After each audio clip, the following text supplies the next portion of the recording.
क्योंकि मैं बताऊं, आइडिया केवल अच्छे लोगों को ही नहीं आता है, और बल्कि मैं ये कहना चाहता हूं आइडिया इतने अच्छे लोगों को नहीं आता जितना गंदे लोगों को आता है। आइडिया उनको ज्यादा आते हैं क्योंकि आइडिया की जरूरत नहीं पड़ती है। अच्छे लोगों को ज्यादा आइडिया की, वो आइडियल हो सकते हैं, अच्छे लोग आइडियल होते हैं, गंदे लोग आइडिया लगाते हैं, आइडिया ही समझते हैं, वो आइडिया नहीं उलझते हैं। जो आइडियल होता है, जो ऊंचा होता है, वो कभी आइडिया, अगर आइडिया आता है तो किसी को उठाने का तो आता है, किसी को गिराने का नहीं आता है, किसी को मारने का तो आता है उनके दिल में, किसी को बचाने के लिए गंदे लोगों के दिल में आइडिया नहीं आता है। एकदम आइडिया, ओहो मजा आ गया। जो ये चमत्कार दिखा रहा है, जिस झोली के अंदर से हीरे जवाहरात दिखा रहा है, बस तुरंत गई अपने भाई वीर सिंह के पास, भैया भैया यहां पर एक चमत्कारी आदमी आया हुआ है और उसके हाथ में एक झोली है, हाथ डालो तो हीरे जवाहरात आते हैं। हाँ, और ये राजाओं की फितरत होती है कि दुनिया की जो चीज सबसे अच्छी होती है उनकी एक ख्वाहिश होती है कि वो चीज मेरे पास होनी चाहिए, ये ख्वाहिश होती है। क्यों? क्योंकि उनके पास ताकत है, उनके पास सेना की ताकत है, बाजुओं की ताकत है, वो छीनना भी जानते हैं। जो चीज उन्हें पसंद आ जाए पहले वो मांगते हैं, अगर कोई नहीं मांगता तो उसे छीनते हैं। वो उसको भी हुक उठ गई, उनका हाँ, अपने सिपाहियों को कहा कि उन्हें गिरफ्तार करो और वो झोली छीन लो। वो सिपाही पहुंच गए, कहा कि ओए ये चमत्कार दिखा रही है, क्या बार बार झोली में हाथ डाले हैं और हीरे निकाले, झोली हमें सौंप, क्योंकि हमारे राज्य में है और हमारे राज्य में आया है इसलिए हमारा कानून है। गोविंद सिंह ने कहा हो क्या मतलब, कहा कि चुपचाप सौंप दे। गोविंद ने कहा कि नहीं दे तो, उनका हम छीनना भी जानते हैं, उनका छीन ले, अगर छीनना जानते हो, छीनना चाहते हो तो छीन ले, तेरे में ताकत हुई तो तुम छीन लोगे, मेरे में ताकत होगी तो बता दूंगा, चलो। जैसे ही वो आगे बढ़े वो रस्सी निकली, समझ गए, वो रस्सी निकली तुरंत, क्योंकि बाबा को ध्यान किया, रस्सी निकली, रस्सी ने उन 5-6 को तो वहीं पकड़ लिया और ऊपर से पड़ने लगे डंडे, और भी सिपाही आगे उनको भी पकड़ लिया। जब पता चला वीर सिंह को तो वो घबराया, दौड़ा दौड़ा आया, चरणों में गिर गया, कहा कि हमें माफ कर दो। माया समेट ली, पर लेकिन इस चमत्कार को देखकर के वीर सिंह की रंगत तो उड़ी ही उड़ी, पर लेकिन वो चमत्कृत भी हुआ, इतना आकर्षित हुआ, उसके चरणों में गिर गया और धूमधाम से गोविंद सिंह को, चंपकलता को अपने महल में लाया, राजसभा में बैठाया। जब परिचय का आदान प्रदान हुआ तो पूछा कि आप कौन, कि मैं आनंदपुर का राजा गोविंद सिंह हूं। इतना सुनते ही भानुमति के कांटों तो खून नहीं गए, गोविंद, आनंदपुर का राजा गोविंद सिंह, अरे यार इसका नाम तो मेरे पति देव बार बार लेते हैं। हाय, बाप आखिरकार बेटे के पास पहुंच ही गया। ओह, जब भाई वीर सिंह ने उसका सम्मान किया और उनसे इजाजत लेके जब वो गए तो उधर सोचने लगी वो 12 की 12, अब क्या करें क्या करें। उन 11 ने सुझाव दिया, जो उसकी सखियां थी, उन 11 ने सुझाव दिया भानुमति को, बहन या तो अपने पीहर में आ रखी है, यहां पर इतना आइडिया नहीं आएगा तेरे दिमाग में, तू ऐसा कर, आइडिया लेने के लिए चंपापुरी चल, जहां बैठकर तूने ये षड्यंत्र रचा था वहीं चल, हो सकता वहां कोई और आइडिया आ गए। उनका हाँ बात तो ठीक है। अपने भाई से उसने भी विदाई ली, फटाफट वो भी पहुंच गई, वो भी चंपापुरी पहुंच गई। उस वक्त जैसे पहुंचे तो भानुमति ने अपने पति चंद्रसेन को क्या कहा,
श्री शिवमुनि जी महाराज की। जैन धर्मोपदेष्टा गुरुदेव श्री फूलचंद जी महाराज की। परम सेवा भावी परम पूज्य गुरुदेव श्री प्रेम सुख जी महाराज की। संघ रत्न उपाध्याय प्रवर पूज्य श्री रविंद्र मुनि जी महाराज की।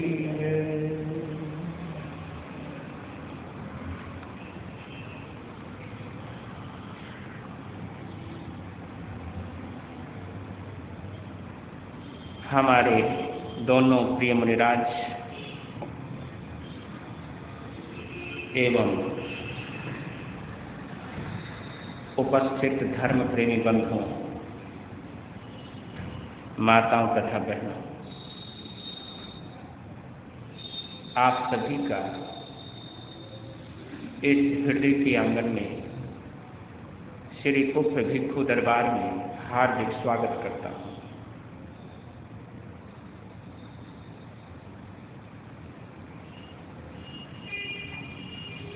भक्ति धारा का अमर काव्य है।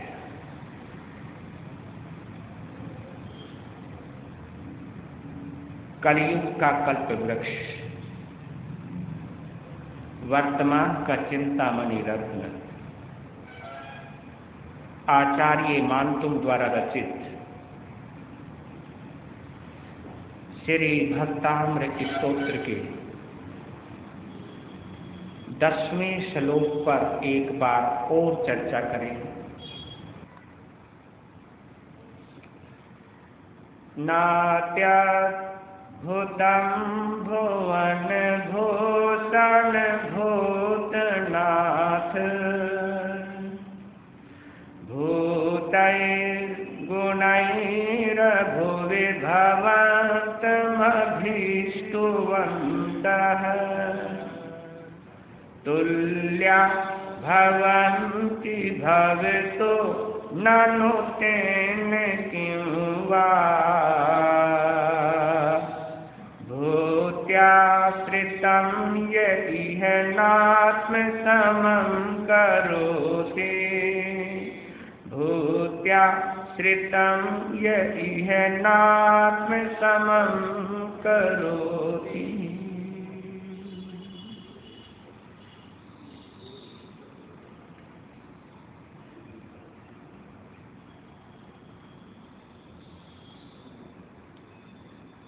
श्रद्धा सिक्त हृदय से आचार्य मानतुम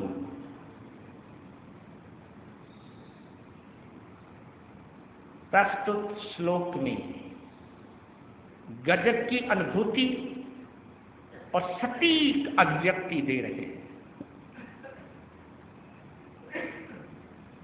अकाट्य, जिसे काटा ना जा सके,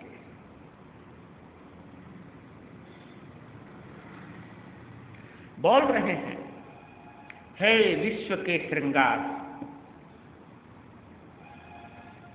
हे त्रिलोकीनाथ, हे जगन्नाथ, हे भूतनाथ,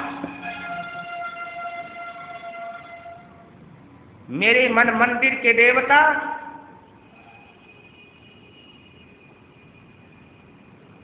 संतों के शहंशाह,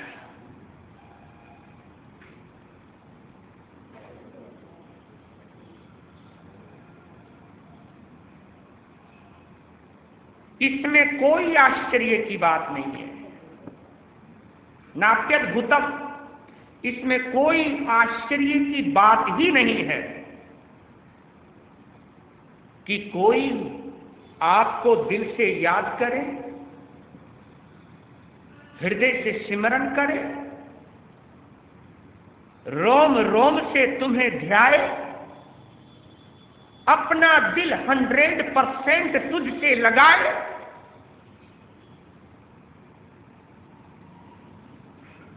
उसके बाद वो तेरा जैसा बन जाए, इसमें कोई आश्चर्य की बात नहीं है।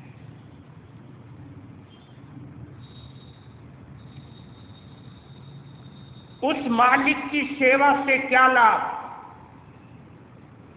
उस सेठ की नौकरी करने से क्या फायदा,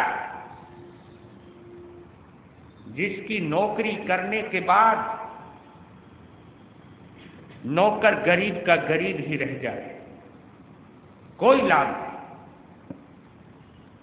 या नौकर नौकर ही बना रह जाए, तेरा दरबार की ये प्रामाणिकता है, तेरे दरबार की ये वास्तविकता है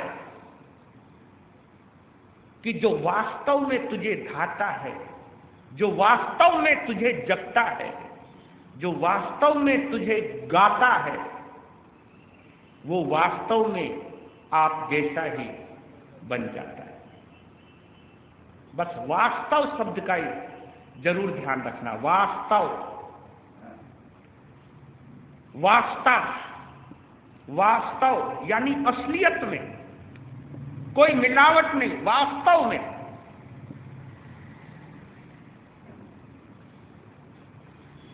वास्तव समझना इसमें, जो तेरे में वास करता है, वास्तव जो पूरी तरह तुझे ही ध्याता है, वो तुझ जैसा हो जाता है।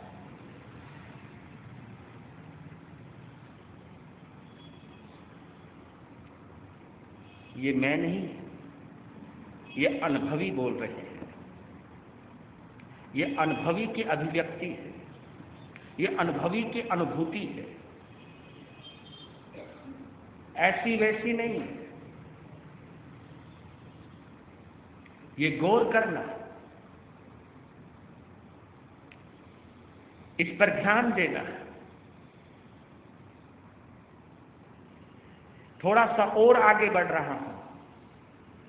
वो जो 11 भय अक्षरों की अभिव्यक्ति है, भक्त, भगवान, भक्ति, भन्ते, भाव, प्रभाव, भेद, विज्ञान, भाषाचरिण, भावचरिण, भूतनाथ, भद्र और भुजो भुजो।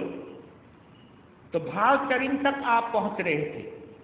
कल मैंने रोक दिया था भाव चरम, यानी जब हमारे भाव चरम अवस्था में पहुंच जाते हैं, जब हमारे भाव भगवान में पूरी तरह डूब जाते। किस तरह?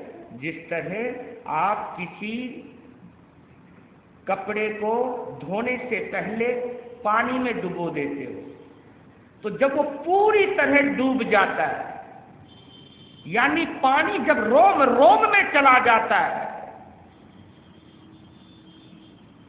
जब वो पूरी तरह गीला हो जाता है, अब उसके बाद ही दूसरी प्रक्रिया शुरू होनी है। क्योंकि सूखे और गंदे कपड़े पर अगर साबुन लगाओगे तो लगने वाली नहीं, सर्फ लगने वाला नहीं है। उसके लिए उस कपड़े को डूबना जरूरी है। डूबने के बाद ही उसका संपर्क साबुन और सर्फ से होगा, और साबुन और सर्फ के संपर्क से उसमें जो मेल घुसा हुआ है, जमा हुआ है, लगा हुआ है, वो हटना, वो कटना शुरू होता है। और उसके बाद गंदा वस्त्र डाला था, थोड़ा सा खंगाला, साबुन में डुबोया, उसे रगड़ा, फिर देखा आपने, हाँ, गंदा कपड़ा भी साफ हो सकता है। ये प्रमाण दे दिया है। ये मत सोचना कि गंदा कपड़ा हो गया तो वो कभी साफ नहीं होगा। साफ होगा, लेकिन दूसरी प्रक्रिया से होगा। उस प्रक्रिया को ही ध्यान करना है, उस प्रक्रिया के ही ऊपर ही गौर करना है।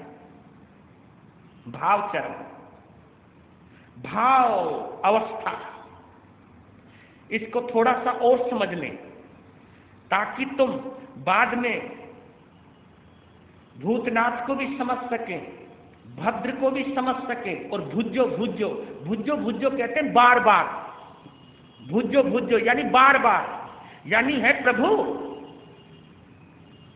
तेरी रूहानियत का जो जलवा देखा है, तेरी कृपा की जो करामात देखी है, तेरी भक्ति करने के बाद जो मैंने आत्मिक शांति की अनुभूति की है, और थोड़ी सी भक्ति की इतना मजा आया, अगर तेरा ही होकर के जब भक्ति करूं तो उसका क्या जवाब, उसका क्या हिसाब। इतना सामर्थ्य देना प्रभु, इतनी ताकत देना प्रभु, इतना जो आगे अंतराय आ चुकी है उसे हटाना प्रभु। तू वास्तव में है क्या, इसको मैं जान सकूं, लेकिन तुझे वास्तव में तभी जान सकता हूं जब मैं वास्तव में तेरा बन जाऊंगा। यही चीज समझने वाली बात है। दो शब्द, कल मैंने एक शब्द का प्रयोग किया था, आत्म ध्यान। आत्म ध्यान कहते हैं आत्मा का ध्यान करना। एक शब्द और भी आता है इसी के साथ साथ, आत्मज्ञान। आत्मा का ध्यान करना, यह हुआ आत्म ध्यान, और आत्मा का ज्ञान करना यह हुआ आत्मज्ञान। एक बात एक और उठी कि आत्मज्ञान कैसे हो सकता है। इसमें कोई बड़ी बात नहीं है। जितना भी हम कुछ जानते हैं,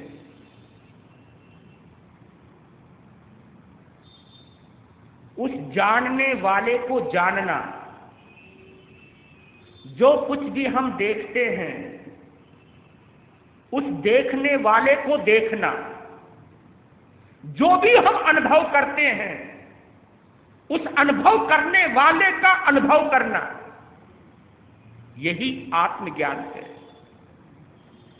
धीरे धीरे जब इसमें आप परिपक्व हो जाओगे, इसमें आप निपुण हो जाओगे, या यूं कहूं इसमें आप पारंगत हो जाओगे, या यूं कहूं जब सही मायने में सही तरीके से इसमें आप समा जाओगे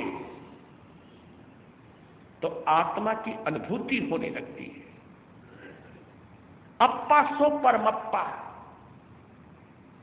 ये अरिहंत भगवंतों का सिद्धांत है। ये शब्द बोला है जो मैंने, अप्पा सो परमप्पा, यानी आत्मा ही परमात्मा है। इसके प्रमाण केवल जैन परंपरा में नहीं, ये अनुभवियों ने कई तरीके से बोला है।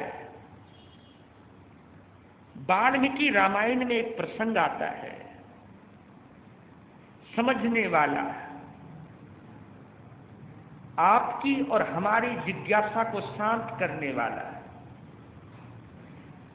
एक बार वाल्मीकि रामायण में मर्यादा पुरुषोत्तम श्री राम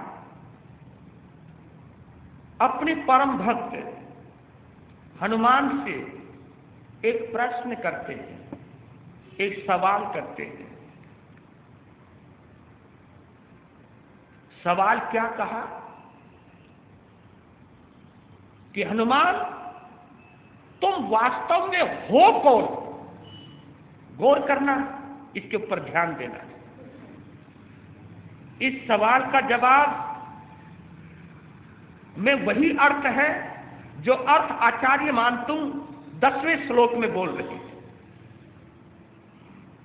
कि हनुमान, तुम वास्तव में हो कौन? तुम वास्तव में हो क्या? तो जवाब देखिए कितना सटीक दिया, नपा तुला दिया, व्यवहारिक दिया, यानी प्रैक्टिकल आंसर दिया उन्होंने। क्या बोलते हैं? हे परमात्मा, हे भगवान, सुनो, देह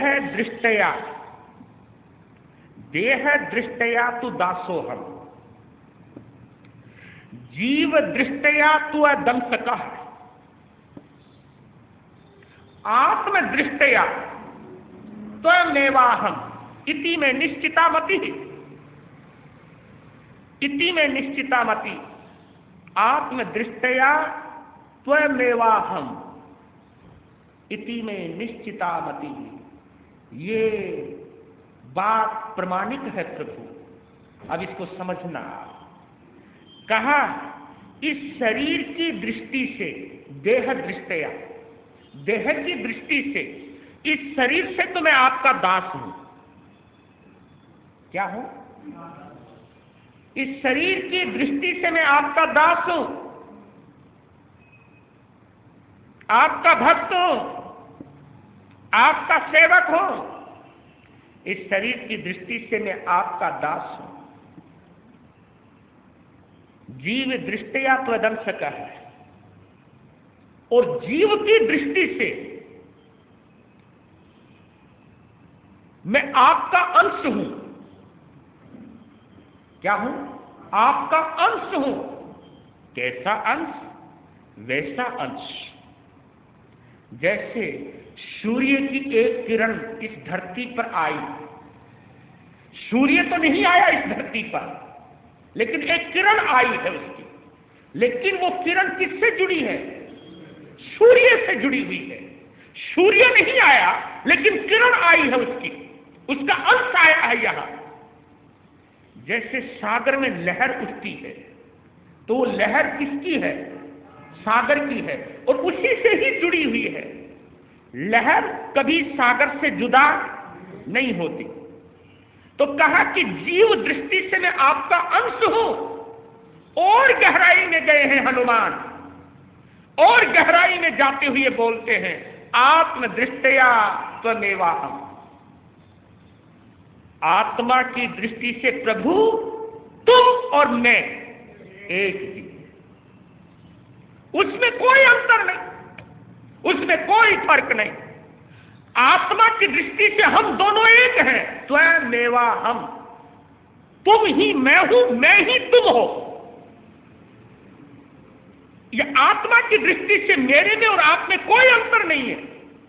जो आत्मा आपकी है वही आत्मा मेरी है। आत्मा की दृष्टि से कोई फर्क नहीं। हां, शरीर की दृष्टि से फर्क हो सकता है, जीव की दृष्टि से फर्क हो सकता है, लेकिन आत्मा की दृष्टि से कोई अंतर नहीं। जय हो। इसी बात को शायराना अंदाज में बोल रहा हूं। एक शायर ने इस बात को बड़ी बखूबी से बोला है। शक्ले इंसान में खुदा था, शक्ले इंसान में खुदा था, मुझे मालूम ना था। शक्ले इंसान में खुदा था, मुझे मालूम ना था। चांद बादल में छुपा था, मुझे मालूम ना था। चांद बादल में छुपा था, मुझे मालूम ना था। शक्ले इंसान में खुदा था, मुझे मालूम ना था। यानी जो इंसानी शक्ल है, शक्ले इंसान में खुदा था, मुझे मालूम ना था।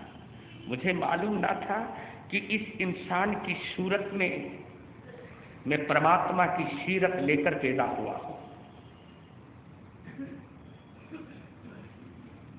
इस दुनियावी जिस्म में उस रूहानी का हुस्न लेकर के पैदा हुआ हूं। उस रूहानियत के हुस्न को लेकर के पैदा हुआ हूं। ये पता कब चला? ये पता कब चला? जब मैं, क्योंकि गौर करना, एक बुझा हुआ दीपक है और एक जला हुआ दीपक है। अब दोनों में अंतर क्या है? केवल ज्योत का अंतर है और कोई अंतर नहीं। बुझा हुआ दीपक जब जलते हुए दीपक से जुड़ जाता है, जब जलते हुए दीपक से मिल जाता है, और जलती हुई ज्योत जब बुझी हुई ज्योत में आ जाती है, अब बताओ दोनों दीपक में क्या फर्क रह गया? कोई फर्क नहीं, कोई अंतर नहीं। हाँ, जब तक वो दीपक बुझा था और जब तक वो एक दीपक जला हुआ था, अंतर था। लेकिन दीपक जलने के बाद कोई अंतर नहीं, कोई फर्क नहीं। अब दोनों बराबर हैं। यही इंसान में और भगवान में अंतर है। हम बुझी हुई ज्योत है और वो जली हुई ज्योत है, बस इतना ही अंतर है। जिस दिन हमारी ज्योत जल जाएगी, इस दीपक में बाती जो है, इसमें बाती भी है, तेल भी है, सब चीज है, लेकिन अभी जोत नहीं है, लेकिन हाँ इसमें जलने की समस्त क्वालिटी, जलने की समस्त संभावनाएं मौजूद है। बस फर्क इतना है, जिस दिन उससे जुड़ जाओगे, जिस दिन जलते हुए दीपक से बुझे हुए दीपक का मेल हो जाएगा, मिलन हो जाएगा, उसी दिन ये दीपक भी उसी दीपक जैसा बन जाएगा। इस बात को मैं दूसरे तरीके से और कह रहा हूं, समझ में आएगा। देश, प्रदेश, जिले, तहसीलें, नगर, गांव, मोहल्ले, घर, परिवार अलग अलग होते हैं, अनेक होते हैं, लेकिन जब एक बात कह दी, क्या विश्व, एक ही बात कही हमने, विश्व। विश्व का मतलब यह हो गया कि अब सारे देश भी उसमें समा गए हैं, सारे प्रदेश, सभी जिले, तहसीलें, नगर, गांव, मोहल्ले, घर, परिवार, सभी का एक में ही समावेश हो गया है। किसमें? विश्व में। जब हम देशों की बात करते रहे, हर देश अलग अलग है, देश में भी प्रदेश अलग अलग हैं, प्रदेशों में भी नगर अलग अलग हैं, नगर में भी गांव अलग अलग हैं, गांव में भी मोहल्ले भी अलग अलग हैं, मोहल्लों में घर भी अलग अलग हैं, और घर में जितने भी परिवार हैं और परिवार के जितने भी सदस्य हैं सभी अलग अलग हैं। लेकिन जब विश्व की बात कह दी हमने तो विश्व में सब कुछ समा गया। जब हमने आत्मा की बात की, आत्मा में सब कुछ समा गया। शरीर की दृष्टि से कोई हिंदू हो सकता है, शरीर की दृष्टि से कोई मुसलमान भी हो सकता है, शरीर की दृष्टि से कोई बुद्ध, कोई बौद्ध भी हो सकता है, जैन भी हो सकता है, ईसाई और सिख भी हो सकता है, राधा स्वामी मानने वाले भी हो सकते हैं, कोई भी हो सकता है, हिंदुस्तानी भी हो सकता है, पाकिस्तानी भी हो सकता है, अमेरिकन भी हो सकता है, जापानी भी हो सकता है, कोई भी हो सकता है शरीर की दृष्टि से, प्रदेश की दृष्टि से। लेकिन जब हमने आत्मा की बात कह दी फिर उसमें कोई अंतर नहीं है, क्योंकि चाहे सिख हो चाहे जैन हो, वो जैन बाद में है, इंसान पहले, या नहीं? वो जैन बाद में है, बौद्ध बाद में है, हिंदू बाद में है, मुसलमान बाद में है, लेकिन इंसान पहले है। और इंसान में भी आत्मा पहले, क्योंकि आत्मा के बिना हम किसी इंसान की कल्पना कर ही नहीं सकते। आत्मा है तो इंसान है, अगर आत्मा नहीं है तो फिर क्या है? कुछ नहीं है। इसलिए बोल रहा हूं कि दीपक लोहे का भी हो सकता है, तांबे का भी हो सकता है, अष्ट धातु का भी हो सकता है, मिट्टी का भी हो सकता है, ये सब कलेवर हो सकते हैं। लेकिन इन सभी कलेवरों में, इन सभी प्रकारों में, इन सभी काइंड्स में, प्रकाश में जो एक ज्योत जल रही है वो अलग अलग नहीं हो सकती। मिट्टी का दिया हो सकता है, सोने का भी दिया हो सकता है, लेकिन जो ज्योत जल रही है उस ज्योत में तुम्हें कोई अंतर नजर नहीं आएगा। बस हम क्या करते हैं, हम ये पकड़ लेते हैं मेरा तो दिया सोने का है, उसका दिया तो लोहे का है। अब लोहे और सोने में तो टकरा रहे हो तुम, लेकिन ज्योत को भूल गए हो। क्योंकि चाहे सोने का भी दिया क्यों ना हो, अगर उसमें ज्योत नहीं है तो अंधेरे में वो सोने का दिया भी तुम्हारे काम आने वाला नहीं। मिट्टी का दिया ही अच्छा है, वो बेशर्ते उसमें ज्योत। सोने का दिया भी बेकार है अगर उसकी ज्योत बुझी हुई है। अंधेरे में तो कौन सा दिया काम आएगा बोलो? जलता हुआ दिया।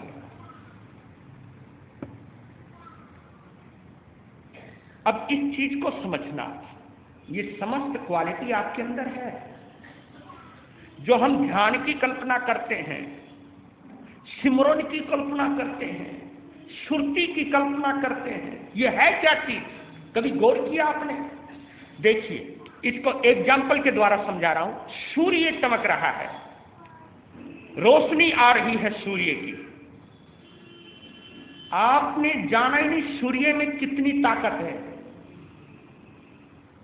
बहुत ताकत है, पर लेकिन इसकी ताकत का एहसास कब होता है? आपने एक लेंस लिया, लेंस का काम क्या है? कोई बड़ा काम नहीं है। लेंस क्या करता है? सूर्य की जितनी किरणें आ रही हैं उन किरणों को वो कलेक्ट करता है, इकट्ठा करता है, और इकट्ठा करके आपने कभी देखा लेंस के नीचे जब वो तार जुड़ जाता है, अभी तो सारी किरणें बिखरी हुई थी, लेकिन लेंस ने उन सभी किरणों को कलेक्ट कर लिया, इकट्ठा कर लिया, और सारी किरणों को इकट्ठा करके बांध के रख दिया उस किरणों को। और फिर आप देखना उस लेंस को जहां एक जगह टिका दिया, शर्त है ये कि वो लेंस हिलना नहीं चाहिए। हाँ, हिलना नहीं चाहिए। हिल गया तो करामात निकल जाएगी। हिलना नहीं चाहिए, एकाग्र होना चाहिए। और लेंस से जब वो सारी किरणें कलेक्ट होकर के, एकत्रित होकर के जब नीचे आती है, तो उन्हीं किरणों में जलाने की ताकत आ जाती है। वही ताकत है ये ध्यान जो है। यह है क्या चीज? हम अपनी समस्त इंद्रियों को, हम समस्त अपनी मानसिक शक्तियों को एकाग्र कर लें और एक ही जगह केंद्रित कर दें, एक ही जगह लगा दें। फिर देखना कि आपके अंदर क्या करामात पैदा नहीं होती, वो क्या नजारे नजर नहीं आते, क्या जलवे नजर नहीं आएंगे। लेकिन करें क्या? हमारी सबसे बड़ी कमजोरी क्या है? हमारी सबसे बड़ी कमजोरी है कि हमारा चित्त चंचल है, मन चंचल है, वो एक नहीं हो रहा। क्योंकि आपने देखा होगा जब हम कोई फोटोग्राफर किसी का फोटो खींचता है ना, तो वो क्या कहता है? हाँ, सीधे खड़े हो जाओ। वो कहता सीधे, हिलना नहीं, क्योंकि हिलोगे तो गड़बड़ हो जाएगी।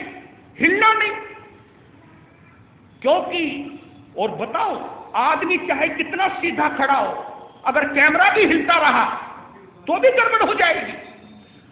किसी को, दोनों को नहीं हिलना, कैमरे का भी नहीं हिलना चाहिए और जिसका फोटो खींचा जा रहा है उसको भी नहीं हिलना चाहिए। दोनों अगर एकाग्र हैं तो वहां बढ़िया फोटो आएगी।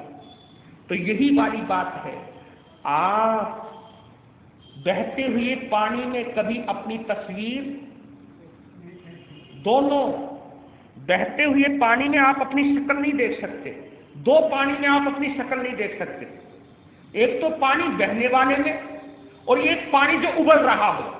बोलो, उबलते हुए पानी में आप अपनी तस्वीर नहीं देख सकते, अपनी शक्ल नहीं देख सकते। क्यों नहीं देख सकते? क्योंकि पानी उबल रहा है। उबलते हुए पानी में अपनी शक्ल नहीं देख पाओगे, बहते हुए पानी में अपनी शक्ल नहीं देख पाओगे। कब देख पाओगे? जो पानी रुक गए, टिक गए। यही तो ध्यान है। और है क्या? यही तो आत्मज्ञान है। और है क्या? यही चीज, यही क्वालिटी की साधना है। और ऐसी साधना करने के बाद आदमी में एक ज्योत पैदा होती है, और उस ज्योत का नाम है, जो आचार्य मानतुंग बोल रहे हैं कि हे प्रभु, इसमें कोई आश्चर्य की बात नहीं है। जो आपको दिल से गाता है, दिल से ध्याता है, वो एक दिन आप जैसा ही हो जाता है। दूसरी बात और कहना चाहता हूं, इसको समझना जरा। ईश्वर को, परमात्मा को, भगवान को आप कभी अपने दिमाग के खांचे में या ढांचे में नहीं ढाल सकते, अपने खांचे में नहीं डाल सकते। यानी अपने सोचने के तरीके से आप परमात्मा की कल्पना कर सकते हो, पर लेकिन परमात्मा नहीं हो सकते आप। क्यों नहीं हो सकते? क्योंकि ये खेल दिमाग का नहीं, ये खेल दिल का है। एक शायर ने किस अंदाज में बात कही, मुझे बहुत अच्छी लगी, शायद आपको भी समझ में आए। क्या बोला? तू दिल में तो आता है, तू दिल में तो आता है, समझ में नहीं आता। तू दिल में तो आता है, समझ में नहीं आता। मालूम हुआ बस तेरी पहचान यही है। मालूम हुआ बस तेरी पहचान यही है।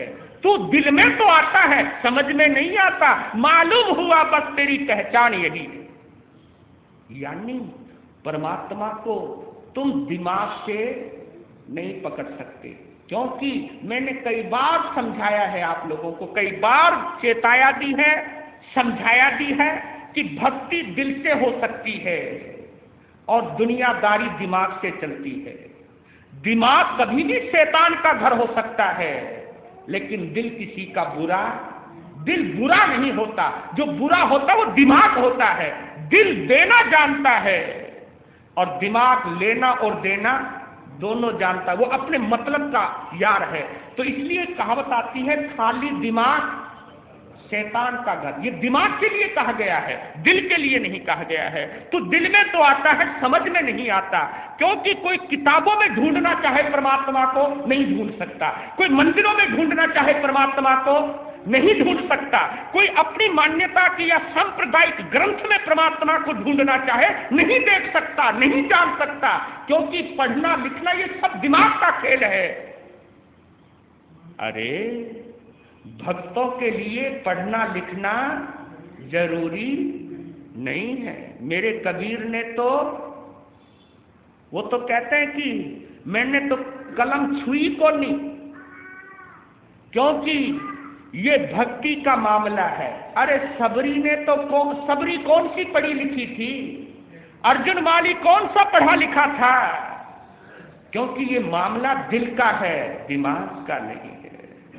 और गीता के अंदर भगवान श्री कृष्ण हमारी इसी बात का जवाब दे रहे हैं। अर्जुन को बोलते हैं कि ईश्वरः सर्वभूतानां हृदय से अर्जुन तिष्ठति। ईश्वरः सर्वभूतानां हृदय से अर्जुन तिष्ठति। गीता के अंदर श्री कृष्ण एक संदेश दे रहे हैं, वही अप्पासो परमात्मा वाली बात कह रहे हैं कि आत्मा ही परमात्मा है। कौन सी बात कही? कि ईश्वरः सर्वभूतानां, कि ईश्वर सभी भूतों में, सभी जीवों में, सभी प्राणियों में, सभी प्राणियों के हृदय में तिष्ठति, निवास करता है, स्थित है। और बताऊं आपको एक पक्का एग्जाम्पल, ताकि आपको जल्दी समझ में आ जाए। जिस मकान में तुम रहते हो वो मकान तुम्हारा हो जाता है। वैसे तो मकान ईंट का होता है, गारा का होता है, लोहे का होता है, लेकिन हम कहने को क्या कहते हैं? ये मकान जैन साहब का है, ये मकान राव साहब का है, ये मकान उसका फला का है। लेकिन मकान तो ईंट का है, मकान तो लोहे का है, लेकिन उसका नाम क्यों आया?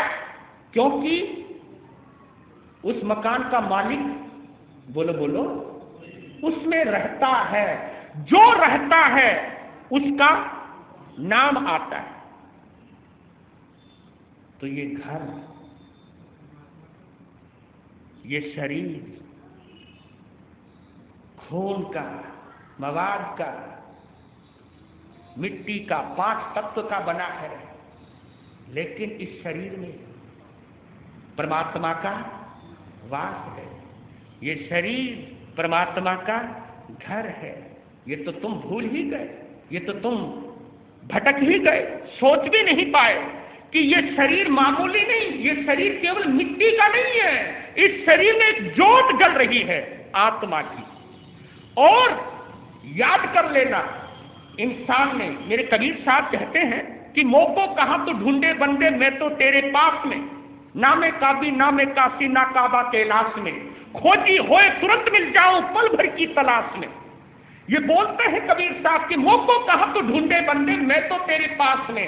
अंतर परमात्मा हमारे अंदर में बैठा हुआ परमात्मा हमें बार बार चेताता है, समझाता है और हमें अपनी ओर खींचता हुआ कहता है कि मौको कहां तो ढूंढे बंदे, तू कहां कहां ढूंढ रहा है मुझको, मैं तो तेरे पास में हूं, तेरे सांस में ही सांस ले रहा हूं, तेरी आंखों में ही वास कर रहा हूं, तेरी आंखों से नहीं देखता हूं, तेरे कानों से नहीं सुनता हूं, समस्त अनुभवों का निचोड़ मैं ही हूं, तू कहां कहां भटक रहा है रे ढोलिया। और सुनना, कबीर साहब एक और गहरी बात कहते हैं, ये ना कही होती तो बात अधूरी रह जाती।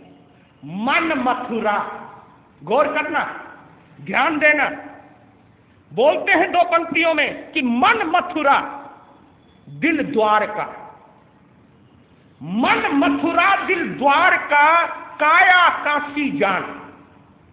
मन मथुरा दिल द्वार का, काया काशी जान, दसों द्वार का देहरा, ताम में ज्योति की छान। दसों दिशाओं का देहरा, ताम में ज्योति की छान। मन मथुरा दिल द्वार का, काया काशी जान। ये तुम्हारा मन है, ये मथुरा है, तुम्हारा दिल ही द्वारका है, और ये तुम्हारी जो काया है ना मिट्टी की, यही काशी है। बस दसों द्वार का देहरा, ये इस दहलीज जो है, जो दसों द्वार हैं, क्योंकि आपको बतला देता हूं, इस मकान में रात का अंधेरा हो और खिड़कियां हो और खिड़की के अंदर कोई प्रकाश, कोई बल्ब जल रहा हो, तो चोर को भी पता चल जाता है कि मकान के अंदर कोई है, मकान में प्रकाश हो रखा है, मकान में अंधेरा नहीं है।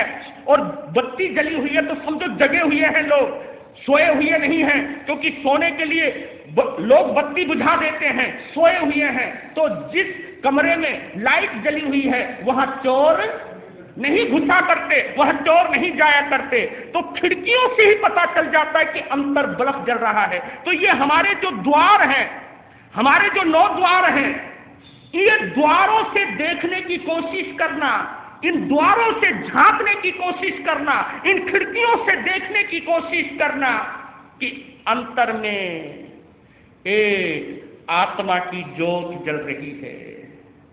कभी कोशिश की आपने? वो कोशिश करना ही तो ध्यान है। और इस ध्यान की पद्धति से जो गुजरता है, वो एक ना एक दिन, मुझे श्री कृष्ण की वो बात याद आती है। अर्जुन को बोलते हैं कि हे अर्जुन, जो व्यक्ति राक्षसों का ध्यान करता है, गौर करना, जो व्यक्ति राक्षसों का ध्यान करता है, धीरे धीरे धीरे एक दिन वो भी राक्षस, वो भी धीरे धीरे एक दिन राक्षस बन जाता है। जो व्यक्ति देवताओं का ध्यान करता है, धीरे धीरे वो व्यक्ति एक दिन देवता बन जाता है। लेकिन जो व्यक्ति केवल मेरा ध्यान करता है, धीरे धीरे वो मेरा ही रूप बन जाता है। अब इससे बड़ा और क्या प्रमाण दूं आपको?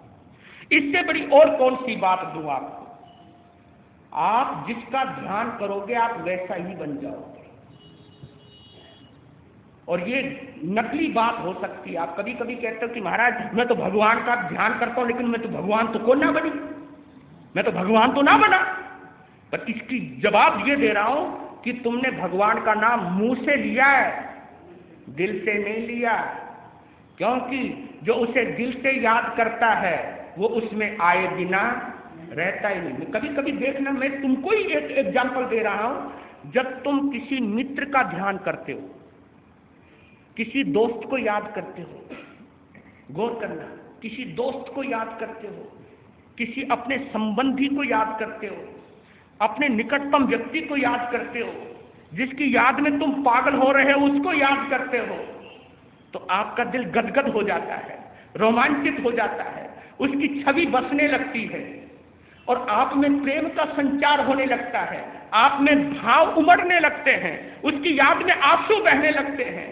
और जब कभी आप दुश्मन को याद करते हो, बोलो, जब तुम दुश्मन को याद करते हो तो अंदर खोलने लगते हो, जब आप दुश्मन को याद करते हो, उसने जो तुम्हारे साथ बुरा किया वो सब याद आने लगता है, और उसको याद करके तुम्हारे अंदर बोलो क्रोध पैदा होता है, ईर्ष्या पैदा होती है, वैर भाव पैदा होता है। तो इसका मतलब क्या हुआ कि दुश्मन को याद किया तो नफरत पैदा हो गई, और दोस्त को याद किया तो मोहब्बत पैदा हो गई। तो परमात्मा को याद करने वाला क्या भक्ति के बिना अधूरा रह सकता है? बिल्कुल नहीं। ये प्रमाण है इस बात का कि हमने कभी परमात्मा को याद किया ही नहीं। अगर परमात्मा की झलक तुम्हारे में नहीं आई तो इसका मतलब अभी तुमने परमात्मा को याद नहीं किया। जय हो। आज इस श्लोक को पूर्णाहुति दे रहा हूं, गहराई में जाइए। नात्यद्भुतम भुवन भूषण भूतनाथ। हे परमात्मा, इसमें कोई आश्चर्य की बात नहीं है। कोई आपको ध्याता ध्याता, आपको गाता गाता, आपका चिंतन करता करता अगर वो आप जैसा हो जाए तो इसमें कोई आश्चर्य की बात नहीं है, कोई आश्चर्य की बात नहीं है, क्योंकि आपको याद करने वाला आप जैसा बन ही जाएगा। ये प्रमाण है, ये स्तोत्र का कमाल है, इस श्लोक का कमाल है। गम किसी को हमने दिए, वो गम तो हमको लेने,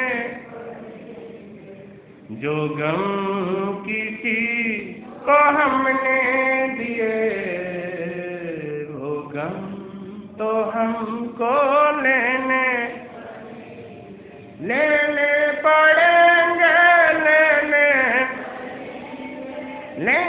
पड़ेंगे, लेने पड़ेंगे क्या, जो गम किसी